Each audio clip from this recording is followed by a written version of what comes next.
नमस्कार साथियों, मैं अवनीश कुमार आपके अपने यूट्यूब चैनल तैयारीपुर में स्वागत करता हूं। पिछले क्लास में हम लोगों ने बातें करी थी एजुकेशन साइकोलॉजी के कार्य एवं उसके क्षेत्र के बारे में। ठीक है, नेक्स्ट जो हमारा टॉपिक है वो है child development. Child development pedagogy जिसको बोलते हैं, सीडीपी बोलते हैं। लेकिन चूँकि हम लोग ग्रेड फर्स्ट की तैयारी कर रहे हैं, फर्स्ट ग्रेड की तैयारी कर रहे हैं, तो उसमें चाइल्ड डेवलपमेंट पे फोकस नहीं होगा, क्योंकि आपका जो स्टूडेंट होगा वो एडोलेसेंस एज वाले होंगे। जो ऐसे स्टूडेंट होंगे जिसकी एज इवन 13-14 साल से ऊपर के होंगे। ठीक है, तो हमें चाइल्ड डेवलपमेंट के बारे में नहीं पढ़ना है, हमें पढ़ना है एडोलेसेंस के बारे में। जो भी 13-14 साल से ऊपर के बच्चे हैं उनका जो डेवलपमेंट होगा उनके बारे में हमें पढ़ना है। नेक्स्ट जो हमारा चैप्टर है, टॉपिक है। ठीक है, आपका जो नेक्स्ट टॉपिक है जिसको हम सेकेंड सब यूनिट बोल सकते हैं। सेकेंड आपका सब यूनिट में क्या है, किशोर अधिगमकर्ता की। आपको पढ़ना है किशोर के बारे में, बच्चों के बारे में नहीं पढ़ाई करनी है। क्योंकि आप जब फर्स्ट ग्रेड टीचर बनेंगे तो आपके सामने जो बच्चे होंगे वो होंगे 13-14 साल से ऊपर के बच्चे।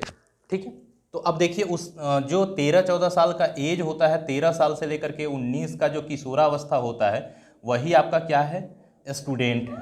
ठीक है, तो उसका क्या पढ़ना है आपको, क्या उसके बारे में क्या जानकारी आपको होनी चाहिए जब आप शिक्षण अधिगम प्रक्रिया में शामिल होंगे या फिर आप ऐसे एक्टिविटी में लगेंगे, तो आपको ऐसे बच्चों के बारे में जो किशोर होते हैं उनका क्या जानना जरूरी है।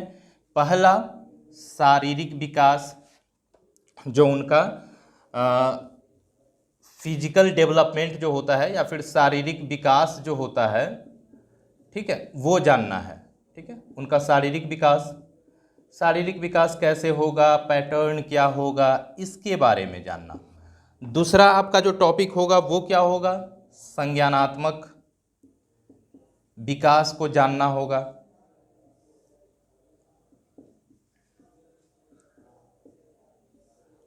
तीसरा क्या है, किस डोमेन में आपको नॉलेज को गेन करना है, बच्चों के बारे में जानना है, वो तीसरा होगा आपका सामाजिक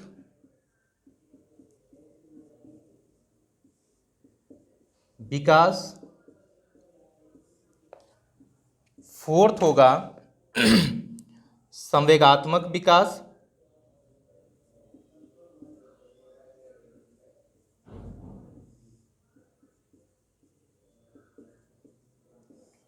और फिफ्थ होगा आपका नैतिक विकास, जो मोरल डेवलपमेंट होता है उसको पढ़ना है। ठीक है, तो ये आपका क्या है, टॉपिक है। इसके बारे में हम लोग डिस्कस करेंगे सेकेंड यूनिट में। किसमें, किशोर जो अधिगमकर्ता होते हैं, जो एडोलेसेंट लर्नर हैं, उसका physical development, cognitive development, social development, emotional development और लास्ट में मोरल डेवलपमेंट, इसके बारे में हम लोग पढ़ेंगे। ठीक है, चलिए तो इस क्लास को अब यहाँ से हम शुरू करते हैं। ये आपका टॉपिक है, आप समझ गए कि आपको पढ़ना क्या है। ठीक है, सबसे पहले मैं थोड़ा सा पहले का बता दूं। कल हम लोग जो पढ़े थे साइकोलॉजी, एजुकेशन साइकोलॉजी के बैकग्राउंड के बारे में हम लोग पढ़े थे, क्या कार्य है, क्यों पढ़ना है, ज़रूरी है एजुकेशन साइकोलॉजी एक टीचर के लिए क्यों ज़रूरी होता है, ये तमाम चीज़ों के बारे में पिछले क्लास में बात हुई थी। ठीक है, एक टॉपिक जो छूट गई थी वो भी जानना जरूरी है, वो क्या है, फादर ऑफ एजुकेशनल या एजुकेशन साइकोलॉजी। कौन है, वो है E.L. थॉर्नडाइक। ठीक है, थॉर्नडाइक का नाम एक और चीज के लिए आपको याद रखना है कि फर्स्ट थ्योरी दिए थे किसके लिए, लर्निंग के लिए। ठीक है, थॉर्नडाइक ही हैं जिन्होंने give first theory of learning.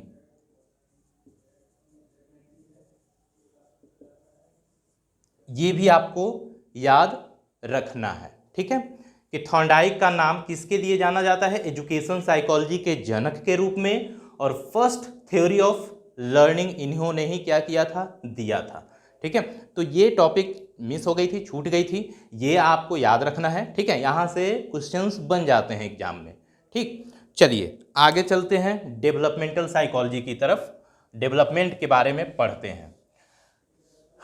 Development क्या है? तो डेवलपमेंट एक प्रोग्रेसिव, ऑर्डरली एंड सीक्वेंस को फॉलो करने वाला क्या है, एक चेंजेबल क्या है, फेनोमेनन है। डेवलपमेंट कहां से शुरू होता है? डेवलपमेंट स्टार्ट होता है जब बच्चा मां के गर्भ में होता है, ठीक है, वहीं से क्या होता है, डेवलपमेंट स्टार्ट हो जाता है, ठीक है। जब वो प्रीनेटल स्टेज में होता है, नेटल स्टेज में होगा, डेवलपमेंट वहीं से शुरू हो जाता है, ठीक है। गर्भावस्था जिसको बोलते हैं, या पूर्व प्रसव की अवस्था होती है, वहीं से डेवलपमेंट शुरू हो जाता है, ठीक है। डेवलपमेंट क्या है? डेवलपमेंट ये यहां से शुरू होकर के ये यहां तक चलती है, ठीक है, डेथ तक कंटिन्यूअसली चलती रहती हैं, ठीक है। थोड़ा सा कम ज़्यादा हो सकता है, लेकिन कंटिन्यूअसली चलती रहती हैं ये, ठीक है। तो ये क्या है, एक प्रोग्रेसिव, कि ये जब भी होगा आगे की तरफ ही होगा, ठीक है। ये कभी डेवलपमेंट ऐसे नहीं होगा या नीचे की तरफ नहीं होगा। डेवलपमेंट जब भी होगा तो प्रोग्रेसिव होगा, ये हमेशा आगे की तरफ होगा, ठीक है। ऐसा नहीं होता है कि आप 20 साल के हो गए हैं, 20 साल में जितना डेवलपमेंट होना चाहिए अब आगे उससे क्या होगा, रिवर्स होगा, ऐसा नहीं होता है, ठीक है। तो डेवलपमेंट जो होगा वो प्रोग्रेसिव होगा, कभी बैकवर्ड कह सकते हैं डायरेक्शन में नहीं होगा, ठीक है। प्रोग्रेसिव हो गया, क्या होता है, ऑर्डरली होता है, ठीक, ऑर्डरली होगा कि एक ऑर्डर को फॉलो करते हुए होगा। ऐसा तो नहीं होता कि आप पहले एडोलेसेंस स्टेज में रहते हैं और उसके बाद क्या होता है, आप चले जाते हैं चाइल्डहुड स्टेज में, फिर उसके बाद आप ओल्ड एज में चले जाते हैं, उसके बाद आप एडल्टहुड में आते हैं। ऐसा तो नहीं होता, एक ऑर्डर को फॉलो करते हुए ही क्या होता है, डेवलपमेंट होता है, ठीक है। चलिए ये हो गया। और थर्ड क्या है, कंटिन्यूअस प्रोसेस है। थर्ड क्या है, कंटिन्यूअस प्रोसेस है, कंटिन्यूअसली होता रहेगा, ठीक है, चाहे आपको दिखे या न दिखे। अब बात यहाँ होता है कि जो दिखता है, जो आप में डेवलपमेंट हो रहा है, विकास हो रहा है, जो विजुअल है, आपको दिख रहा है, वो क्या होता है, और जो नहीं दिख रहा है वो क्या होता है। तो देखिए, जब भी डेवलपमेंट होगा, जो एस्पेक्ट दिख रहा है, जो आपके बॉडी में हो रहा है, ठीक है, जिसको आप मेजर कर पा रहे हैं, उसको क्या बोलते हैं, उसको बोलते हैं ग्रोथ बोलते हैं, ठीक है, जो डेवलपमेंट का ही एक पार्ट है। जनरली क्या होता है, आप डेवलपमेंट की जगह ग्रोथ और ग्रोथ की जगह डेवलपमेंट यूज करते हैं, जो कि गलत है, ठीक है। डेवलपमेंट एक नैरो कॉन्सेप्ट है, और ग्रोथ एक नैरो कॉन्सेप्ट है, डेवलपमेंट क्या है, काफ़ी वाइड कॉन्सेप्ट है, ठीक है, व्यापक है। डेवलपमेंट में ही ये होता है और ये मेजरेबल है, आप इसको देख सकते हैं, ठीक है। एक पर्टिकुलर टाइम के बाद ये रुक जाता है, लेकिन ये कंटिन्यूअस होते रहता है, ठीक है। तो ये डिफरेंसेज हैं, इसको भी थोड़ा ध्यान रखना है, ठीक है। चलिए इसको थोड़ा सा सिस्टमैटिक वे में, यहाँ तक तो क्लियर है, सिस्टमैटिक वे में देखते हैं कि डेवलपमेंट और ग्रोथ में अंतर क्या है, ठीक है। ये थोड़ा सा देखना जरूरी है, क्योंकि कभी कभी एग्जाम में क्वेश्चंस बनते हैं, और कहाँ से बनते हैं वो मैं अभी बताता हूँ। क्वेश्चंस डेवलपमेंट और ग्रोथ से जब भी बनेंगे, वो बनेंगे, जैसे मान लीजिए ग्रोथ है और ये क्या है, डेवलपमेंट, ठीक है। इसको बोलते हैं विकास, इसको बोलते हैं वृद्धि या अभिवृद्धि। ठीक है। अब देखिए, आप इसको देख रहे हैं कि आपके शरीर आपका मोटा हो रहा है, आपकी हाइट बढ़ रही है, आपके बॉडी पार्ट्स की जो कह सकते हैं डायमेंशन है उसमें बदलाव हो रहा है, और ये आपको दिख रहा है। मतलब कि आप इसको क्या कर सकते हैं, मेजर कर सकते हैं। ठीक है, ये मेजरेबल है, मेजर कर सकते हैं। इसको क्या कर सकते हैं, आप आसानी से मेजर नहीं कर सकते हैं, मेजर तो कर सकते हैं लेकिन आसानी से मेजर नहीं कर सकते हैं। ठीक है, तो डेवलपमेंट को क्या कर सकते हैं, आप आसानी से मेजर नहीं कर सकते हैं। उसके बाद क्या होता है, ये जब आप मेजर कर रहे हैं, इट मीन्स कि कहीं ना कहीं अमाउंट या परिमाण से रिलेटेड है ये। ठीक है, तो ये क्या है, क्वांटिटेटिव है।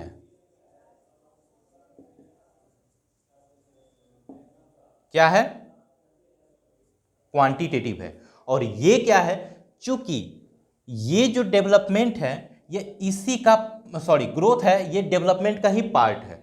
तो इसमें क्या हो जाएगा, इसमें जो गुण होगा वो दोनों गुण होगा, क्वांटिटेटिव भी होगा,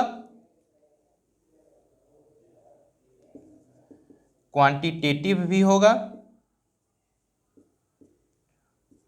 प्लस क्वालिटेटिव भी होगा।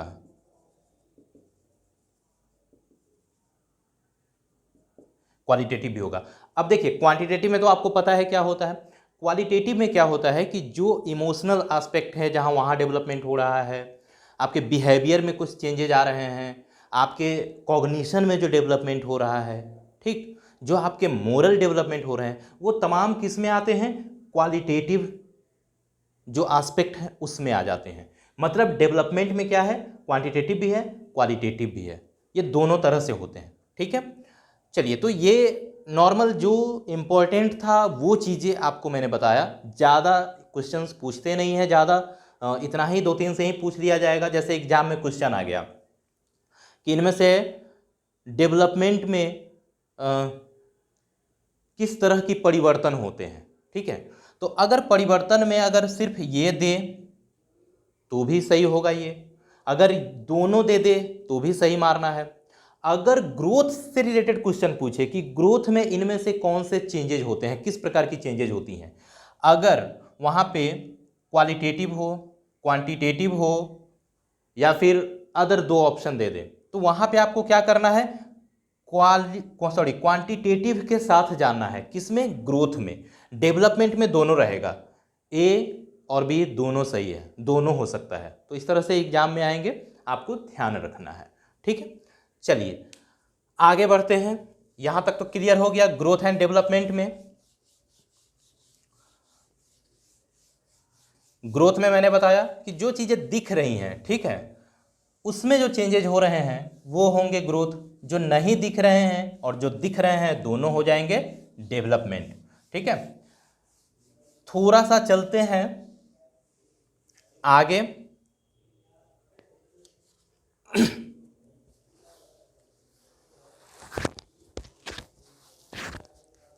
डोमेन आपको पता चल ही गया है कि डोमेन क्या है, किस किस चीज में बदलाव होते हैं, चेंज होते हैं। ठीक है, चलिए, जो फिजिकल चेंजेज होती हैं, ठीक है, जो फिजिकल चेंजेज की बातें कर रहे थे,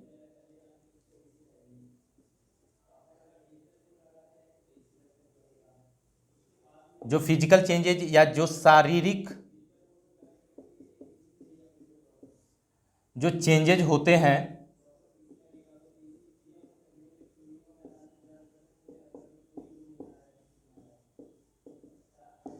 ये भी 2 तरह से होते हैं। एक होता है जिसको हम लोग बोलते हैं फाइन मूवमेंट, और ये जो शारीरिक चेंज है ये किससे रिलेटेड है, तो ये आपके मोटर डेवलपमेंट से रिलेटेड है। ठीक है, ये मोटर डेवलपमेंट क्या होता है, किसकी वजह से होता है, फिजियोलॉजिकल चेंजेज की वजह से होता है। ठीक है, मोटर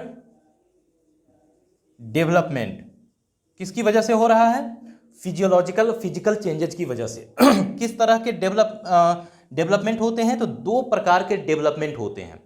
मोटर डेवलपमेंट क्या है कि जब आप अपनी मांसपेशियों, अपने न्यूरॉन्स, अपने बोन की सहायता से जब आप कोई भी कार्य कर रहे हैं, उसको क्या बोलते हैं, मोटर डेवलपमेंट बोलते हैं। करना सीखने लगते हैं, सीख जाते हैं, तो उसको क्या बोलते हैं, मोटर डेवलपमेंट।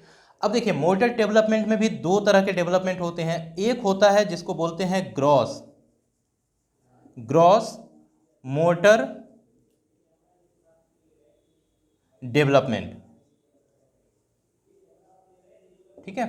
डेवलपमेंट ये क्या होता है कि जब आप ऐसी एक्टिविटी कर रहे हैं जिसके लिए आपके सारे बॉडी की ज़रूरत पड़ती हो, ठीक है। जैसे आप हाथ का यूज करके कोई भी काम कर रहे हैं, ठीक, आप पैर से चल रहे हैं, आप कह सकते हैं दौड़ते हैं, या फिर आप सीढ़ी चढ़ते हैं, वो सब क्या है, वो सब मोटर डेवलपमेंट में आएंगे, ठीक है।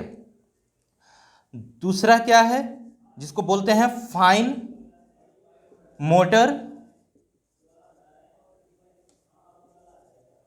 डेवलपमेंट, ठीक है। इसमें क्या होता है कि जब आप अपनी छोटे छोटे अंगों का यूज करके कोई भी एक्टिविटी करते हैं, उसको क्या बोलते हैं, फाइन मोटर मूवमेंट। जैसे आप लिखना, दो तीन मान लीजिए कि ग्रेन मिक्स हो गए हैं, उसको अलग अलग करना, या फिर आप पेंटिंग बनाते हैं, या फिर माला पिरोते हैं, आप सुई में जो धागा लगाते हैं, वो सब क्या है, वो सब फाइन मोटर मूवमेंट है, ठीक है, या फाइन मोटर डेवलपमेंट के अंतर्गत आता है, ठीक है। अब देखिए, एक छोटा सा एग्जांपल मैं बता देता हूं। आप बॉलिंग करना जानते हैं, आप बॉल हाथ से पकड़ते हैं, आते हैं और फेंक देते हैं, ये क्या हो गया, ये हो गया मोटर डेवलपमेंट।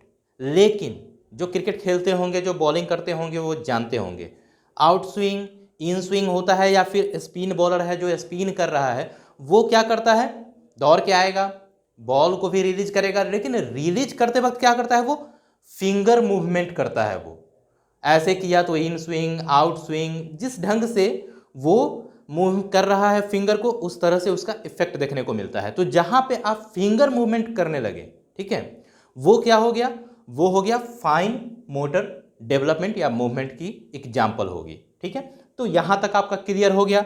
चलिए आगे बढ़ते हैं अगले टॉपिक, अगले चीजों के बारे में, अगले कॉन्सेप्ट के बारे में, ठीक है। यहां तक क्लियर हुई। आगे देखते हैं, जहां से एग्जाम में क्वेश्चन आ जाते हैं कि जब बच्चे का जन्म होता है, ठीक, जनरली देखिए क्रोमोजोम से भी क्वेश्चन आ जाते हैं, इसीलिए कोशिश मेरा यही है कि कोई भी ऐसा टॉपिक न छूटे कि एग्जाम में आप क्वेश्चन सॉल्व न कर पाएँ, ठीक है। जब बच्चा जन्म लेता है या फिर जैसे ही गर्भधारण की जो स्टेज होती है, उस समय क्रोमोजोम की संख्या कितनी होती है, ठीक है। तो क्रोमोजोम की संख्या कितनी होती है,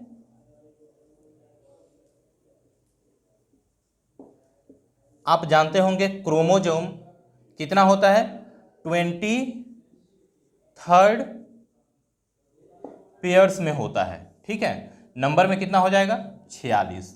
अब क्रोमोजोम में दो तरह के क्रोमोजोम होते हैं।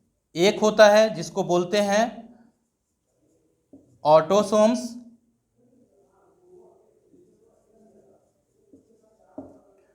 और दूसरा क्या है, एलोसोम्स। इसी को क्या बोलते हैं, सेक्स क्रोमोजोम, ठीक है। और ये है, ये कितना होता है, तो ये 22 पेयर जो होंगे वो क्या होंगे, ऑटोसोम्स होंगे, और जो एलोसोम्स होते हैं या सेक्स क्रोमोजोम, वो क्या होता है, 23rd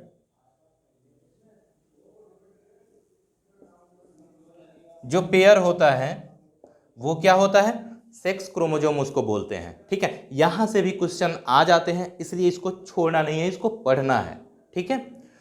चलिए अगला थोड़ा और देखते हैं, कुछ और होगा डेवलपमेंट में।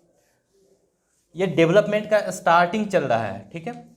आगे जैसे जैसे पढ़ते चलेंगे वैसे वैसे चैप्टर कंप्लीट होता चलेगा। ठीक है, अभी हम लोग जो फिजिकल डेवलपमेंट है उससे रिलेटेड चल रहे हैं। ठीक है, तो चलिए फिजिकल डेवलपमेंट में डेवलपमेंट का स्टेजेज क्या है उसको भी हम लोग यहाँ पढ़ लेते हैं, देख लेते हैं। तो सबसे पहला जो स्टेज होता है वो होता है प्री नेटल स्टेज। ठीक है, प्री नेटल स्टेज क्या होता है, जिसको हम लोग बोलते हैं गर्भावस्था या प्रसव पूर्व अवस्था बोलते हैं। ठीक है, ये क्या हो गया, ये जन्म से पहले का है,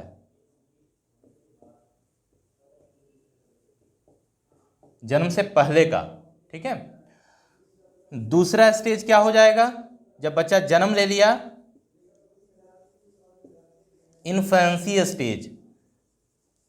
वो क्या होता है, वो होता है जिसको 0 से 2 बोलते हैं, 2 इयर्स का होता है, या आप लिख सकते हैं जन्म से 2 साल तक का स्टेज होगा। ठीक है, इन्फेंसी स्टेज में क्या क्या चेंजेज होते हैं, क्या क्या उसके गुण हैं, ठीक है, इसके बारे में भी थोड़ा सा बात करते हैं, ज़्यादा नहीं, आगे हम लोग और बात करेंगे। जिस जिस डोमेन में पढ़ेंगे, जैसे कॉग्निटिव के बारे में पढ़ेंगे तब उसके बारे में वहाँ भी डिस्कस करेंगे। जब हम लोग सोशल की बात करेंगे वहाँ भी पार्टिकुलर जो भी डेवलपमेंट स्टेज है उसके बारे में हम लोग बात करते चलेंगे। ठीक है, तो चलिए स्टेजेज देख लीजिए। इसमें क्या होता है, जितने भी रिफ्लेक्स होते हैं वो काफ़ी एक्टिव होते हैं। आप सेंसेज के थ्रू चीज़ों को सीखते हैं, सेंस के थ्रू ही क्या करते हैं, आप एक्टिविटी करने की कोशिश करते हैं, बिहेव करते हैं। ठीक है, तीसरा स्टेज होता है वो चाइल्डहुड होता है, जो कितने से कितने का होगा, 2 साल से 12 साल तक का होगा। ठीक है, इसको भी 2 पार्ट में डिवाइड करते हैं। पहला होता है प्री चाइल्डहुड, या जिसको अर्ली चाइल्डहुड बोलते हैं, अर्ली ही बोलिए तो ज़्यादा सही रहेगा।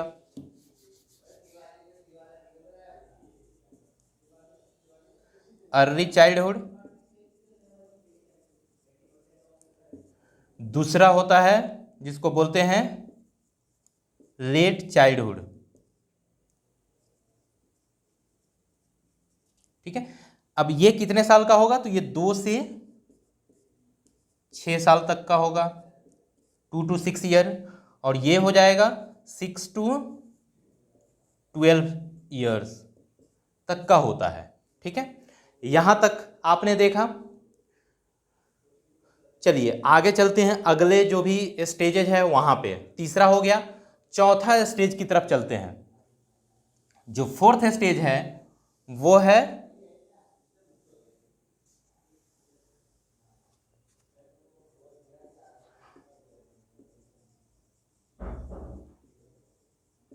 एडोलेसेंस का।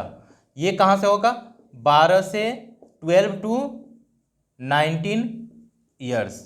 ठीक है, ऐसा कहीं कोई फिक्स नहीं है कि ये 12 साल से 19 ही होगा, इसमें 6 महीने या 1 साल इधर उधर हो सकता है।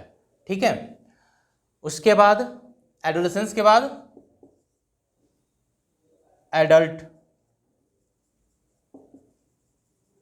लेकिन चूंकि हमें क्या करना है, हमें पढ़ना है एडोलेसेंस तक ही पढ़ना है, क्योंकि जब आप टीचर बनेंगे तो आपको किसके बिहेवियर को रीड करना है।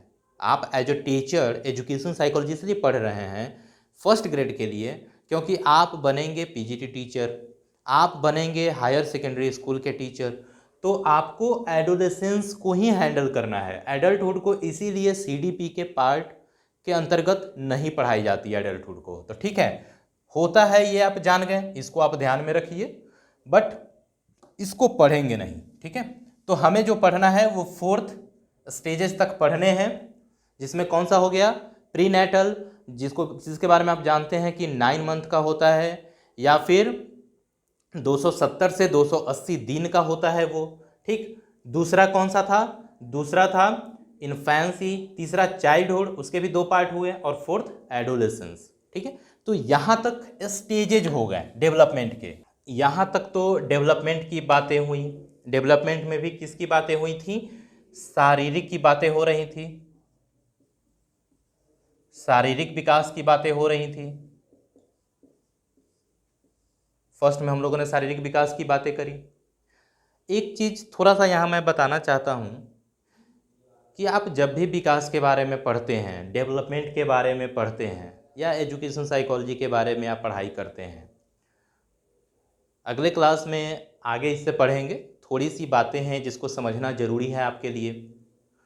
जनरली क्या होता है कि जब भी आप चूँकि आप अभी क्या है, एज ए स्टूडेंट हैं, आप एग्ज़ाम में जाते हैं, सीडीपी के क्वेश्चन आते हैं। तो देखिए सीडीपी के जो क्वेश्चन होते हैं, चाइल्ड डेवलपमेंट आप देख लीजिए, और भी एग्ज़ाम में आपको इससे फ़ायदा मिलेगा। चाइल्ड डेवलपमेंट, या आप इसको मैं शॉर्ट में लिखता हूँ CDP, child development and pedagogy. जब भी पेडागोजी की बातें होती हैं, पेडागोजी मतलब होता है शिक्षा शास्त्र, ठीक है। जब पेडागोजी की बातें होती हैं तो जनरली बच्चे कहाँ पे गलती करते हैं? पेडागोजी में क्वेश्चंस दो प्रकार के आते हैं। एक तो थ्योरेटिकल क्वेश्चन आता है, थ्योरी बेस्ड, ठीक है, और दूसरा क्वेश्चन आता है सिचुएशन बेस्ड, ठीक है। अब गलती कहाँ होती है? ये तो थ्योरी रटी रटाई है, सब पढ़ाते हैं, आप भी पढ़ते हैं, सही हो जाती है। सबसे ज़्यादा पेडागोजी में जो क्वेश्चन गलती होती हैं या आप गलत करके आते हैं, वो सिचुएशन बेस्ड क्वेश्चन गलत करके आते हैं। जैसे एक बच्चा क्लास में हल्ला कर रहा है, तो आप एक अध्यापक हैं, आपको उसके साथ किस तरह का बिहेव करना चाहिए, आपको क्या करना चाहिए वहाँ पे। या कोई बच्चा बार बार शरारत कर रहा है, या कोई बच्चा पढ़ नहीं पा रहा है, तो आपको क्या करना चाहिए। ऐसे जो क्लासरूम सिचुएशन आते हैं ना, आपको सबसे ज़्यादा गलती आपसे वहीं पे होती है, क्योंकि आपको समझ में नहीं आता कि इसका आंसर होगा क्या। तो मैं आपको एक बहुत ही सिंपल सा एक बात बताता हूँ, उसको ध्यान में रखेंगे, कभी सिचुएशन बेस्ड क्वेश्चन गलत नहीं होगा, ये गारंटी है हमारी, ठीक है। आप हमेशा ध्यान रखिए, जो भी सिचुएशन बेस्ड क्वेश्चन आएगा, आप एज ए स्टूडेंट, आप एज ए स्टूडेंट सोचना शुरू करिए। आपको as a child, as a student आपको सोचना है, और फिर क्या करना है? क्वेश्चन को बनाना है। ये नहीं कि हाँ आप टीचर हैं तो टीचर की तरह सोचना है, नहीं, आपको हमेशा बच्चे की तरह सोचना है जब आप क्लासरूम सिचुएशन को हैंडल करने जा रहे हैं। एक बच्चा कभी नहीं चाहता कि आप उसको बेंच पे खड़ा कर दें, या आप उसको मारें, या आप उसको पनिशमेंट दें, या आप उसकी कंप्लेन इवन प्रिंसिपल से और पेरेंट्स से भी ना करें। ये बच्चा कभी नहीं चाहता है, ठीक है। तो आपको क्या देखना है? आपको सिर्फ और सिर्फ ये देखना है कि एक बच्चा चाहता क्या है। अगर ऐसी गलती बच्चा कर रहा है तो क्या चाहता है वो। तो एक बच्चे के पर्सपेक्टिव से जब आप सोचेंगे, बच्चा बन के सोचेंगे, तो आपका ये क्वेश्चन सही हो जाएगा। कैसे बच्चा बन के सोचेंगे, किस तरह से आप ऐसे सिचुएशन को हैंडल करेंगे, एक बच्चा क्या सोचता है, इसी के लिए आपको क्या पढ़ाया जाता है? एजुकेशन साइकोलॉजी, ठीक है। तो इस क्लास को यहीं पे समाप्त करते हैं। अगले क्लास में हम लोग बात करेंगे कि जो डेवलपमेंट होते हैं उसको प्रभावित करने वाले कारक कौन कौन हैं, क्योंकि जो प्रभावित करने वाले कारक हैं वो बहुत ही इम्पोर्टेंट हैं। उसको बिल्कुल आप पढ़िए, क्लास को कंटिन्यूअसली देखिए, तब आपको पता चलेगा कि वहाँ से ही ये ऐसे क्वेश्चंस के आपको जवाब मिल के आएंगे। कारण जानना है, ठीक है। तो अगले क्लास में चलिए मिलते हैं। आप कोशिश करिए कि जो बताया हूँ उसको ध्यान में रखिए, एक दो बार उसको रिवाइज कर लीजिए, वीडियो देख लीजिए, ठीक है। चैनल को लाइक करिए, सब्सक्राइब करिए, दोस्तों के साथ शेयर करिए अगर आपको अच्छा लग रहा है हमसे तैयारीपुर से जुड़ करके, तो ठीक है। तो मिलते हैं नेक्स्ट क्लास में, तब तक के लिए जय हिंद।